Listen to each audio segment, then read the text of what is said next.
So wait omnes, and welcome to a video discussing how to translate complex sentences at GCSE.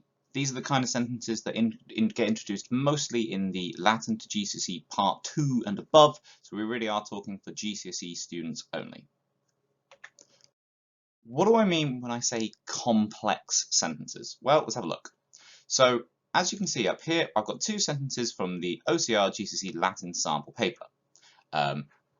Pause if you want to have a go at translating. 3, 2, 1. So, at first light, all the Gauls ran to the hill with a great shout, versus these geese, when the Gauls were seen, or after the Gauls were seen, made so great a noise that they woke up Manlius, some soldier of the highest courage. These sentences are both from the same paper, so clearly they are as difficult as each other. Obviously no. Not only is the sentence 2 much longer, it's also a much more complex sentence. It's got multiple subclauses going on, so it's a lot easier to lose track of what each individual part of the sentence is doing. In exam terms, sentence 2 is for the candidates to basically show that they can get a grade 8 or 9, because they're the only ones who can do that part of the exam. Quite a few of the sentences in this PowerPoint are going to be at this level of difficulty. So let's get some terminology down first. A clause is a group of words containing a subject and a verb. Simple sentences only have one clause, and they're pretty easy to translate. Subclauses or subordinate clauses are things that cannot function as a simple sentence, because some dogs can ride skateboards is a subclause because that because in there, it can't be a full simple sentence. Compound sentences are ones where you link multiple simple sentences with a word like and or but. And complex sentences are ones with a main clause, the main action of the sentence, and one or more subclause. So we can see here, some people like dogs because some dogs can ride skateboards is a complex sentence. Latin really loves these for whatever reason. At GCSE, these are the types of subclause that you might see. Everything on this side, the clauses with a subjunctive verb, only gets introduced at chapter 10 of the Latin to GCSE Part 2 book, so that's probably new to a lot of you. Stuff over here gets introduced at a variety of times, some of them in the first book, some of them midway through the second book, and some of them only very much towards the end, particularly gerundives and dum. So let's look at some examples of clauses. So temporal clauses describing when something happens, causal clauses describing why something happens, relative clauses which have that relative pronoun who or which in there, conditionals are if something happens, participles clauses are just clauses that are introduced by a participle, of which ablative absolutes are one specific type and quite an important type. Indirect statements are where we're reporting an action or series of actions.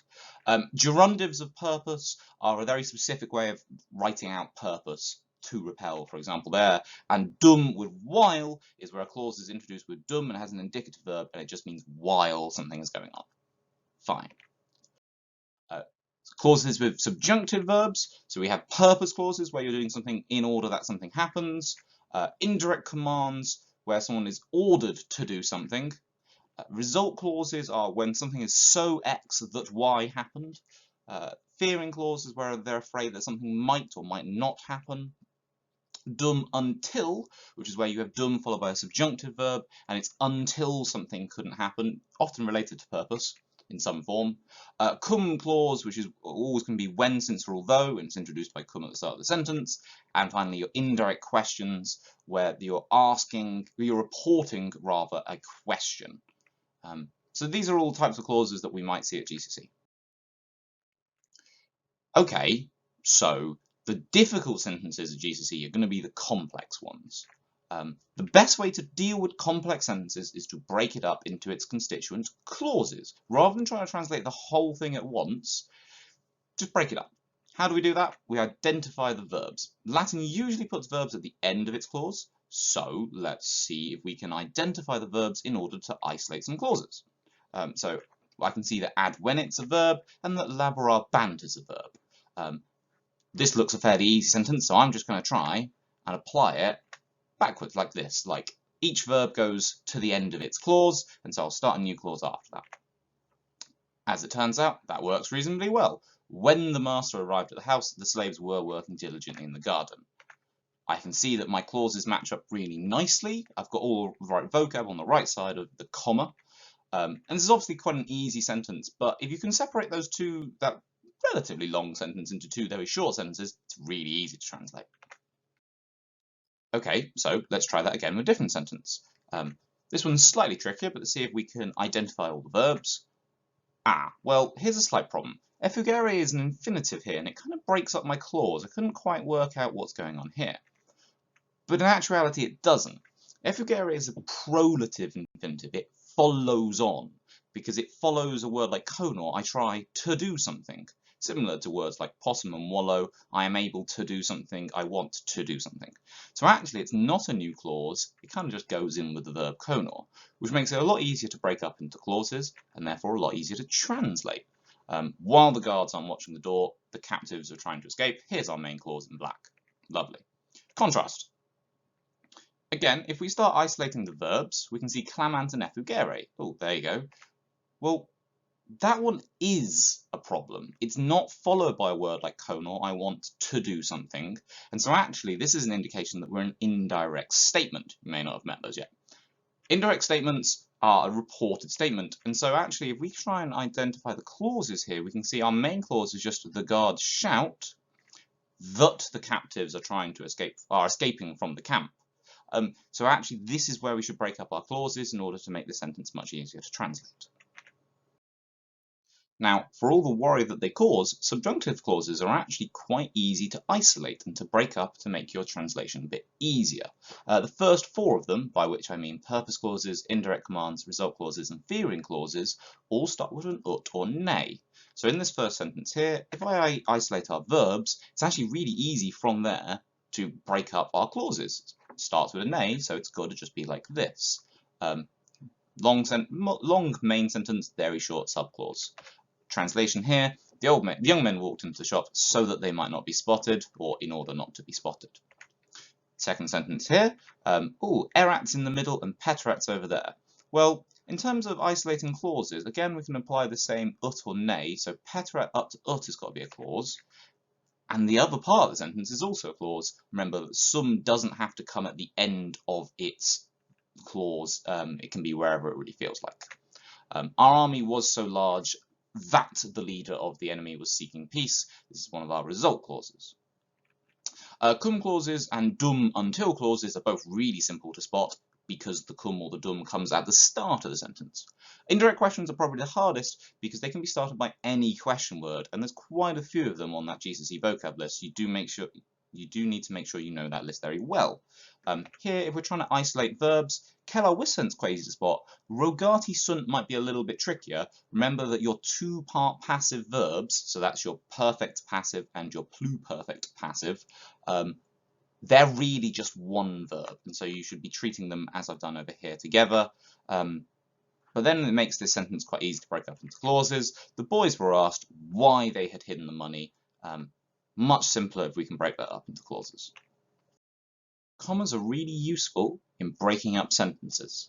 So as we can see here, sentence has got two verbs to identify.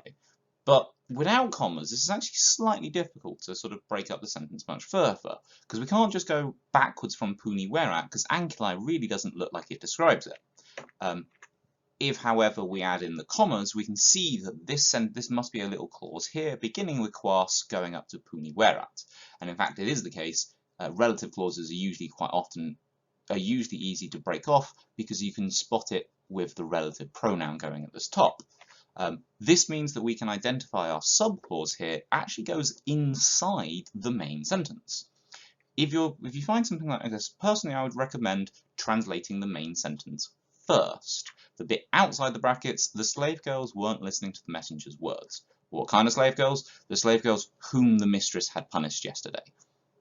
The commas here really help you to break up a sentence, and if I was trying to do exactly what we are currently doing on this PowerPoint, I would suggest in an exam, use brackets, use commas. If you find a difficult sentence and you can't work out what's going on, write on the exam paper to break it up for yourself. But they don't always help, do commas. As we can see here in this sentence, there's only one verb. And we know from earlier that a clause must have its own verb. So if it doesn't have a verb, it's not a clause. So actually, this bit bracketed off is not a new clause. It's just something to describe the regina. The queen, a woman with a swift mind, ruled her kingdom very well. We actually had the same sort of thing of this on the second slide of the PowerPoint when the geese woke up Manlius, so manly a militem of great virtue. If a sentence only has one verb, it only has one clause, so you need to be slightly careful with commas. Participle clauses are probably actually the hardest thing to break up in Latin, which is slightly odd as they're introduced relatively early into the Latin to GCSE Part 2 book. The problem with a participle clause is working out exactly what goes into them, because often you don't get commas. Here we can find our participle, portantes, easily enough, and our main verb, salutaverunt, but then how do we break off the commas? Well, the easiest bit to do it is work out what does the participle describe, and then break off everything between those 2 points. So in this case, portantes could describe epistulas, but it'd be really odd for the letters to be carrying something, so it probably describes liberty. And that way we can see, very much like our relative clause that we had on the previous slide, this time liberty and amicos in foro salutaverunt must be our main sentence, and the bit in the middle just describes it. The freedmen carrying the letters out of the temple greeted their friends in the forum. Ablative absolutes are another instance of this, but they're actually even easier to isolate off. If you can spot a participle, you need to work out what does it describe. So necato is our participle. What does that describe? It's probably going to describe imperatore. They're both ablative masculine singular, and therefore we can bracket that bit off with the emperor killed by his enemy, or like after the emperor had been killed by his enemy. The senators were fighting amongst themselves. Gerundives of purpose are slightly different, but also quite easy to bracket off. As soon as you find a gerundive, as hinted by this nd in here, you need to look for the ad, at least at GCSE, in order to break off a clause. So I can then isolate everything up to and including the ad, as opposed to everything over here, where it was everything between those 2 points. And then it's really easy to see my subclause. And if you always do this process of finding the main clause and isolating it and translating that first and then adding the extra data from the subclauses, you're probably going to end up with a more accurate sentence. So here are 4 quite tricky sentences. This would be a good moment if you want to do some revision to practice, and pause here. 3, 2, 1. Okay. So let's go through this. Let's try and find some verbs in the first sentence. Well, we can actually see 3. I can see dum here and going up to faciunt, so this is probably going to be one clause, which probably means that puellae timebant is going to be one clause. I can then see a ne here, and there's only one verb after that, so this bit's also probably going to be one clause. And in actuality, this means that puellae timebant, fearing, this is probably going to be some form of fearing clause, this is going to be a dum clause, while the crowd was making loud noises, the girls were afraid that their friend was in danger. Fine. Next sentence. This time it's really tricky. There are 4 verbs going on. We have a participle, auditis, we have an indicative verb, hortatus est, which is actually one of our 2-part verbs. We have a gerundive over here, defendendam, and a subjunctive verb, ducerent. Well, okay, so this participle, auditis, what does that describe? It probably describes his over here, so we can probably identify that as a subclause.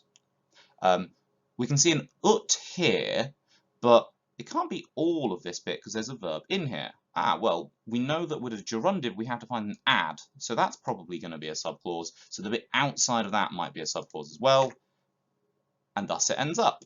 We have a main clause, rex comites hortatus est, and then subclauses after that with another subclause inside this subjunctive bit. The king, with these words heard, encouraged his companions to lead an army to defend the country.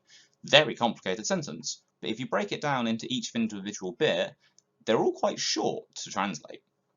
Next one down. Okay, what can we see?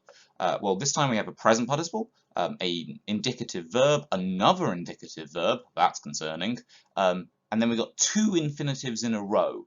But I know that debeo is I ought to do something, so that's probably going to be followed by an infinitive. So this is probably one of our prolative infinitives, so it's not really a verb. Ooh, that's quite tricky. Let's see if we can break this down. Aproprinquantes probably describes nautas, so we can probably have a subclause here. Nuntiavit nos debere, well, announcing something, and then we have an infinitive. Maybe this is going to be a indirect statement, so we can bracket off that bit. And if I happen to remember that simulak means as soon as, that probably describes what's going on with this subclause here. And thus, we can take this. So we can see that we've got a time clause, a temporal clause, as soon as something going on, and our main sentence must be therefore the bit in black. As soon as we notice the sailors, what kind of sailors? The sailors who were aproprinquantes, approaching the city, mother announced that we ought to leave, indirect statement at the end. Last sentence. Oh look, yay, this time we only have 3 verbs. Although sort of. So we have invenient, that's got to be some kind of indicative verb. Cognoscere volant, you might not recognize the ending for volant, but you probably can recognize that cognoscere is an infinitive, and it sort of makes sense that that's a prolative infinitive. I want to do something. And finally, we have some form of subjunctive verb at the end here. This one's actually quite easy to break up. The C, if something, is going to go to the next verb. Then we have our main sentence, very short. We haven't actually even got a nominative verb, a nominative subject here. And then finally, we have what looks to be like an indirect question here, because we've got a question word quo modo followed by a subjunctive. If some men ever find my house or my home, they will want to find out how I was living here. That is future tense for both invenient and volant, which is slightly difficult to remember. The future tense of wallow doesn't come up a huge amount. So, how do we do all this? Well, the steps that we need to go through. We always need to identify the verbs in a sentence. And when I say this, I really do mean it. If you find a sentence that you are not immediately sure of what it means, always look for the verbs. If you can work out what's going on with the verbs, you'll dodge unnecessary errors, like thinking that plural nouns are the subject of singular verbs or anything else like that. When you then need to try and break up your sentence into clauses, and signpost words make this a lot easier. Signpost words can be everything from ut or ne to spotting that there's a relative pronoun qui, time words like when or after or because for causal clauses, lots and lots of different signposts in Latin. Participles and gerundive clauses are quite hard to spot, so you need to work out the words that they describe, and that's really important to bracket off. When you've broken up your sentence into clauses, you should actually be able to translate it a lot easier. They'll be a lot shorter and you'll be a lot less likely to make mistakes, and particularly you'll be a lot less likely to make mistakes that ruin your entire sentence, so you're still going to get some marks even if you don't understand the whole thing. Well, hope that helps. Thank you very much.